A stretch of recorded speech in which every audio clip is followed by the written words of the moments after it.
Oh, hello, guys. Welcome back. To my left, I've got the Travelling Blade. So, good evening. Hi, you all right? Thanks for having me on. It's okay. I'm very well. How are you? Yeah, I'm good, thanks. Good. Looking forward to the game on Saturday. A bit nervous as ever, but looking forward to it.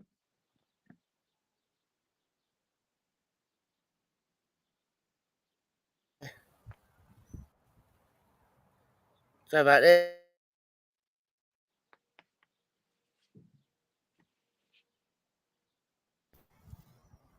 I'm back. I was having technical difficulties. So, Yeah, how are you feeling going into the games this weekend? Well, Saturday, Tuesday. well, Sheffield United in the playoffs, so it'll be an absolute train wreck for my nerves. It'll be very nerve shredding. Uh, but yeah, I'm sort of almost excited to have the nerves because there was a long time, long parts of this season where we were going to have nothing to play for, or even there were parts early on where we were thinking we might be involved in a relegation scrap. So the fact that Heckingbottom's come in and give us something to hope towards and given us something to play for at the end of the season, fair play to the lads. It's nice to have the nerves in a good way, I guess. But yeah, I think excited. Hopefully, I'll be pleasantly surprised, but nervous as ever. Sheffield in the playoffs never ends well, so I'm just preparing myself for the inevitable heartache. Well, we're the same to be fair. We're not won a home playoff lead at all since the playoffs came into play. So I just feel like sometimes like if we're gonna win, we're gonna win away, and then just hope we draw. Yeah, Just because it's Forest, but then how home record been this year, and I said it years ago when we played Blackpool. You're like, won't go well, won't go well. I mean, you not been in the playoffs. I mean, I know you lost against quite a few times in finals, haven't you? yeah, we've been in 8 playoffs in our. I think it's in our history, and we've lost every single one, whether it be the playoff final, like we did against Huddersfield, or in a playoff semi-final, like we did last time against Swindon. So yeah, we're pretty cursed. Every time we've been to Wembley, old or new, we've lost. Every time we've been in the playoffs, we've lost. So yeah, we've got a very bad track record. I know Forest have lost all 4 times they've been in the playoffs, but you only had 4 goals. We've had 8 attempts at the playoffs, and we've never won a single one. Oh, so it's like half our games then. Yeah, but Um, yeah, I so think yeah, I think we might be going. You mentioned your home form. I think we might be dependent on our home form. To be fair, our away form has left. Well, sometimes has left a lot to be desired. I think the QPR game, the second half was fantastic and some of the best football we've played all season. And if we play like that in both legs, we should be fine. However, the first half, and like with many of our away games this season, was quite poor indeed. So I think we might be quite dependent on this first leg at home. I mean, you guys beat Fulham last week, didn't you? Like quite Yeah, comprehensively. yeah, and a lot of Fulham fans say, "Oh, we were on the beach," but not for that first 5 minutes. That first 5 minutes, they came out strong. They pressed us into our own half. Then we got the goal on the 10th minute, and they just and then we just played them off the park. So whether they can say they're on the beach as much as they want, but they started out strong, and I mean, you can't no excuse. You're a Premier League team now. You can't have that. Are they going to rock up at the Etihad first game of the season next year and just go, "Oh, we're on the beach"? I mean, you've got to prepare. You can't just they're a Premier League team, and to be fair though, they can say they're on the beach as much as they want. But back in December, when obviously everyone had everything to play for, we beat them 1-0 then. So we didn't concede against Fulham in either game. We kept Mitrovic under wraps in both games. So if you take that 4-0 off even if just look at the 1-0, we took 6 points off Fulham. I think it was only us and Coventry that managed to beat them twice this season. We managed to beat them once and lost at home. I Yeah. mean, we kept Mitch Fitz. Well, I don't know if it came out of Steve Cook's back pocket, but honestly, we kept him so quiet. It was unreal. Yeah. Yeah, he didn't really do anything against us in either game. I think he missed a chance late on in the game at Craven Cottage, but he did really poorly with that chance. I was convinced they were going to equalise, and from what I remember, he proper like skied it from not far out as well. So, yeah, so I think hopefully we can continue that form against you. I think it's going to be a tight game. I do think you will win over both legs. I think it'll be 1-1 at Bramall Lane. Then I think after 90 minutes at the City Ground, it'll be 1-1. And then Forest will get a goal in extra time to win 2-1 on the night, 3-2 overall. But I suppose that just saves us a trip down to Wembley because we're not going to win either way, honestly. So saves me a bit of money and a bit of travelling down to Wembley for the day out just to watch us lose on penalties to Luton. Yeah, yeah. I mean that's the other interesting playoff game. It's Huddersfield Luton. I mean, Luton are like the underdog state thing in with the Yeah. teams that are in there. I mean, they got rid of the underdogs easily. Yeah, I mean, I saw a thing the other day saying their squad is like worth 1.5 million, whereas I think ours came out as about 101 million. And, if you look, obviously we signed our players like Brewster was 24 mil, McBurney was just shy of 20 mil, Sander Berger was around the 20 mil mark. So you're talking about just over 60 million just on those three players alone. And I think also a lot of the other squads, obviously Fulham's is, I think they've got the most expensive squad of the lot. But yeah, fair play. I think I don't know about your squad and Huddersfield's, but they've definitely got the cheapest the squad of the playoff teams, and fair play to them, to be fair. And I think if I was to choose, and if we didn't get up, Sheffield United, I'd want them to get up just for like, oh, just to mix it up a bit. I think I know Forest have been out of the Prem for a long time as well, but you're sort of like a fallen giant. Whereas Luton, I don't know when the last time they were in the top division whatsoever. So I think it'd be nice to have a bit of a change of scenery in the Premier League. Like you always see the same teams going up and down, like with Yeah. your Fulhams, your Bournemouths, Norwich coming back down with Watford. They'll be back up again next season. So I think someone like Luton. We all back an underdog. Obviously, if Sheffield get to the final against Luton, balls to them. I don't want them to get up then, but if not us, if anyone else is to go up, I'd prefer them to go up. Yeah, that's an interesting point. I mean, it's like the playoffs. It's like when Blackpool went up. It's like Yeah, playoffs are just to make it like, a bit more interesting. To be uh, fair, you just get the same teams rotating every year. mm, yeah, But and it's like Blackpool. How they did it. So I mean, they came up quite late. I mean, like Luton been in the playoffs most of the season. To be fair, I mean, we sort of got in there like you guys said, like very late on. I mean, we nearly yeah, went up automatically, which it was a shame. yeah. But I think, yeah, I mean, talking about the automatic promotion, a lot of those players are still here and still playing very regularly. If you look at Basham, John Egan, John Fleck, Ollie Norwood, Sharp, who is injured at the minute, unfortunately.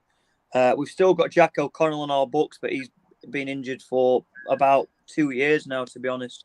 But a lot of those players that we went up with in 2019 automatically, they're still in the squad and still playing regularly. Baldock and Stevens as well. We have got a few new faces in, none less, Sander Berger, who's, I think, like someone said the other day, I think they put it perfectly. He's now, because he's been a little bit hit and miss with us at times, but he's really started to like find confidence in himself these last couple of months. And like someone said, I think he's now realised that he's better than 90% of the players he's playing against, and you can just see that he's realised, that the self belief and the self confidence, just to pick the ball up, and he knows he's better than players, and he'll just run past them now, and he'll drive at teams, and it's just much better than when he was like sort of dithering on the ball a few months ago. And also our man on loan from Wolves, Gibbs White. What a player he's been! Absolute revelation. If Wolves are watching his crap, let him just train with us for a little bit. Yeah, But hopefully he's playing, because pretty much our success lives and dies with him and Sander Berger a lot of the time. So yeah, we will need him, to be fair. If we're gonna have a successful playoff campaign, he will be pivotal. But yeah, I think they're our main threats. I'd say people like um, Sander Berger and Gibbs White. That is interesting. I mean, I know you got quite a lot of old players like Osborne, Robbo, the Sharp. goal Sharp. I mean, it, I mean that's well, not half team, but you got most of them. I mean, we all know what Billy Sharp's like. He's goal scorer, like didn't know shadow Yeah. that about that. McGoldrick, like he Yeah, had. he won't be playing, unfortunately. It might be the. I don't know if. Well, I'll be pleasantly surprised if we see him in a Sheffield United shirt again. Yeah, I can't remember when he got injured, but he had an injury that took him out for the season. It's been quite a while now. I can't remember exactly when.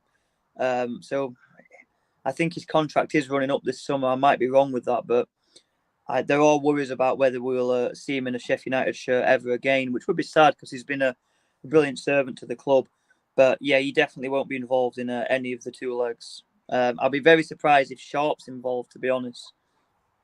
I mean, Billy Sharp bit of a funny one because obviously he's a cool hero for you lot, and even when Billich, he was like in and out, and even I mean I know Eckenberg has been playing him, but it's a bit of a weird one because it's like the captain into, and it's not really been that much involved into.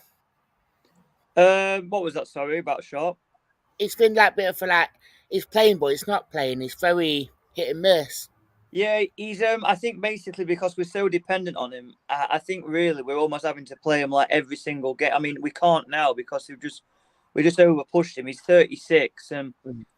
we basically had no other options really. And we were that we still. I mean, he's our top scorer this season.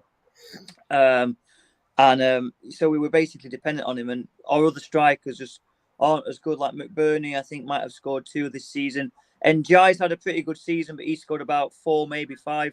But he's a rough diamond, you know what I mean? He's about 18, I think.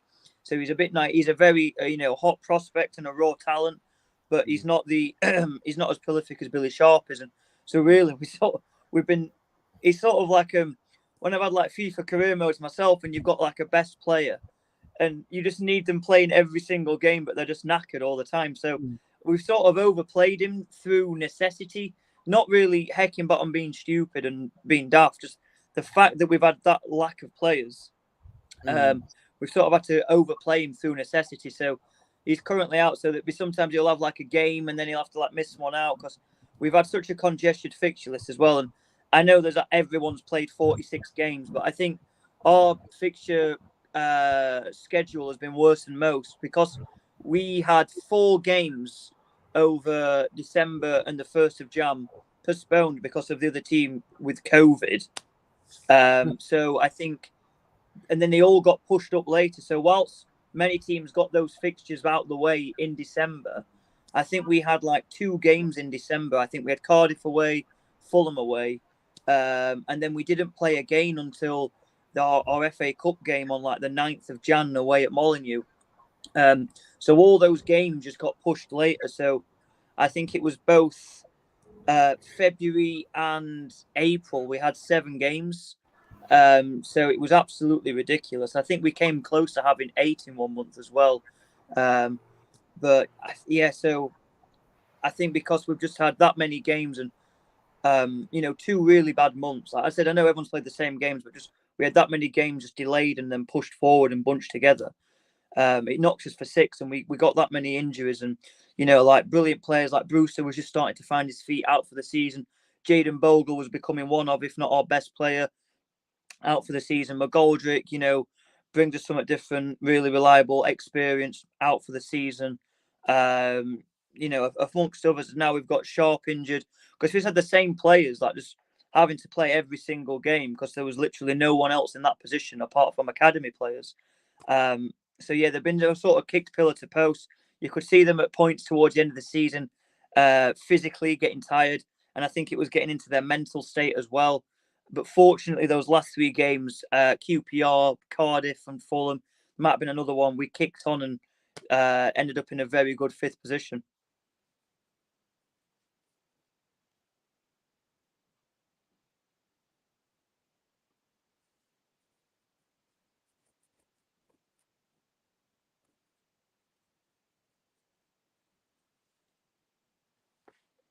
I don't know if it's still a broadcast, and if it is, hello, we're having technical difficulties. Subscribe to Travelling Blade. Check me out on YouTube. Check me out on Twitter. Check me out on Instagram. Go and watch my vlogs. Go and leave a like, comment, subscribe. Follow me on Twitter at Travelling Blade. Oh, I think we're back. I don't know if that's still broadcasting, but up the blades, we can do Yeah, it. yeah. Sorry about that. I'm having. Was that still broadcasting? Yeah, it's still broadcasting. I was just plugging my YouTube. yeah, But, we're still broadcasting. Apologies for that. I mean, I'm having technical difficulties. Yeah, no worries. Yeah, I was just plugging my YouTube and my Twitter and just saying up the blades. But I don't blame you. yeah, no, but like we've had quite a few key injuries. So I think with Sharp, he just had to play that often, as has been the case with so many players. And at the age of 36, it's been a bit hit and miss because he's had to like play that many games. He had to have like sit some out or start on the bench and come on just because we've ran him into the ground basically. Yeah, I mean, we've been like that in April. I mean, because we had that FA Cup one, then we had the Bournemouth game that got pulled up to wins and Yeah. and that. So it's been like very, very frustrating. So the Bournemouth game got put back. The Fulham game got put back because of Liverpool. The Coventry got put back because of Leicester. So we had like that's all April enough took up. So then we had the other games. It's been unreal. Yeah, but I haven't been there. I'm just having technical difficulties. yeah, no worries. I mean, how do you feel about Eckenbottom since been in? Yeah, I've gladly been proven wrong. When he came in, I was very skeptical. Very skeptical. I thought they just brought him in because he was a yes man. Whereas I think the whole fallout with Wilder was because Wilder was very headstrong, very stubborn. Very much my way or the highway, which was what made him so great. But it's also, I think, led to his eventual mutual departure. I thought they got Heckingbottom in just because, like I said, very malleable to them, a bit of a yes man. But fair play. I did, I had my doubts, and fair play to him. He's come and he's proven me wrong. Not just me. I think there's been many blades been proven wrong by Hecky's performance. And there were points in our league in our season. I think we were 16th when he came in, and we looked to start. We'd started to move away from the relegation zone, but we still looked like the season was just going to peter out into mid-table mediocrity, and it was very disappointing because usually with Sheffield United, for one reason or another, there's usually something happening, either good or bad. But we just seeing him thinking we're absolutely playing for nothing here, we'll just win, lose, draw, so on, and we're thinking we are literally just, I was sad to see that we were a club that were just making up the numbers, just like when we had Adkins and we finished 11th in League One, just we weren't near the playoffs, we weren't relegated, just making up. And I thought I didn't want Sheffield to be another one of those clubs that just makes up the numbers, and don't really do anything, just there in mid-table, making up the numbers and that. But Heckingbottom's come in and kicked on. It's been a fairly upward trajectory, a few little dips here and there, but you know what I mean? He's come in. I think it's a lot of echoes with what your lads done. Came in when we were struggling, and now they've ended up in the playoffs. So really fair play to Heckingbottom. He's done brilliant with us.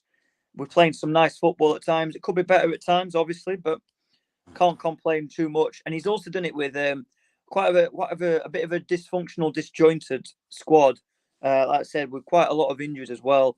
Players that are like getting on, mixed with very youthful players that are inexperienced. So, bit of a mess of a squad, especially when you compare it to the squad that got automatic promotion. That was much more, that was a squad in its prime, far more cohesive, no injuries. So fair play to him. And yeah, he's now has the chance to be the first ever manager to get Sheffield promoted with the playoffs. So good luck to him. Yeah, I mean, whoever wins, it'd be a good one. I mean, you said your score prediction earlier as well, like you're expecting us to win later on if it was turn out to be that. But I mean, like I said earlier, if we do win the away leg, home leg, never won home playoff tie, so Yeah. that's, we're semi, but we don't own the super keeper because it's been that much of a revelation this season. It's like we've picked up points from where I thought we would have picked up points. Or we came back from like 1-0 down, where I think we've just been 1-0 down, then we went 1-3-1. It's like, that's not Forest. Yeah, yeah, yeah. I mean, there are late goals as well this season from Forest. I mean, when we played earlier in the season, I mean, we scored in 95th minute from Yates, which I didn't see that coming, to be fair. And we just literally, Yates went and scored, which just sent wild scenes in the away end. Yeah. Well, I mean, we've sort of been the opposite. The amount of late goals we've conceded, one of which being against yourselves, that Bramall Lane. I can't remember the guy that scored that header. But we've shipped so many late goals, home and away. The amount of points, I tell you now, if we just the amount of times, if you'd have got rid of all the goals we've conceded after 90 minutes, I think we'd been knocking on the door for the top two. Honestly, the amount of flipping points we've thrown away. I can't remember how many points we ended up below the top two, but I reckon there's a good 8 or so points that we were minutes away from having here and there. Whether it's you, that could have been 2 extra. Preston, both home and away. We drew both. We should have but won both. So that's 4 points dropped. Then the 2 against you, that's already 6. Honestly, we could have been. I reckon we could have been in contention for those automatics if we'd have held on for like a minute longer in some of those games. It was really disappointing. Yeah, I remember that home leg when we Graben scored late on. I think it was your captain said that apparently there was a big bust up in the changing room. Not bust up, but argument because the late goal that you conceded. I mean, I don't think your goalkeeper had a shot that night safe to when Graben scored. Yeah, I remember. I think in that game, like I think you were quite on top. I remember Keenan Davis carving us open, but like firing blanks, and then I think we got the goal, and then we went on, and we probably should have got a second, and even maybe a couple more goals, and then we were in the ascendancy, and then it was at I think it was a corner or a free kick late on, and header went in. Last minutes of the game, and that were it. It was just like, oh, for God's sake, United. So, because that would have been a very big result, a very big result indeed, but it wasn't to be, and here we are in the playoffs again. But yeah, I think it's going to be close games. I think it could go either way. I reckon the momentum will swing between the teams within the games. I think it'll be quite open. Oh. Yeah, I think the games will be quite open, to be fair. Like I said, I can see the momentum swinging to and fro between the teams in both legs. I can see us being a bit more guarded away. I suppose it depends if we're 1-0 down or not from the first leg, but nice bit of echo. Yeah. But no, yeah, I can see the game's been quite open. I was just saying, I think we've really got to try and make as much of this as Wickham did, make as much as that first home leg as possible, just to and then the second leg just try and defend, and then obviously Forest are going to have to come out and play, which opens them up at the back. So I think I think for us, the success of this tie lives and dies with this home leg for us. I think we've got to try and go out that, and if we can win that by 2, I think if it's by 1, I've got no confidence whatsoever in us holding on to that. Interesting thought, to be fair. We still lose this home leg, to be honest. So yeah. So I'd like to say thank you for the Travelling Blade for coming on. No worries. Thanks for having me, as ever. Do you follow what are your socials? I think Twitter. Travelling Blade on YouTube. Travelling Blade on Twitter. That one's only got 1 L because someone nicked the one with 2 L's. Yeah, Instagram. Yeah, everything. Go and have a look. Watch the vlog. Subscribe. Follow. Cheers. So, I do apologise, guys, for my technical difficulties tonight. I mean, I sat outside and it's done pear-shaped, so I'm about to do the rest of them inside. So that's it. Thanks for watching, guys, and goodbye.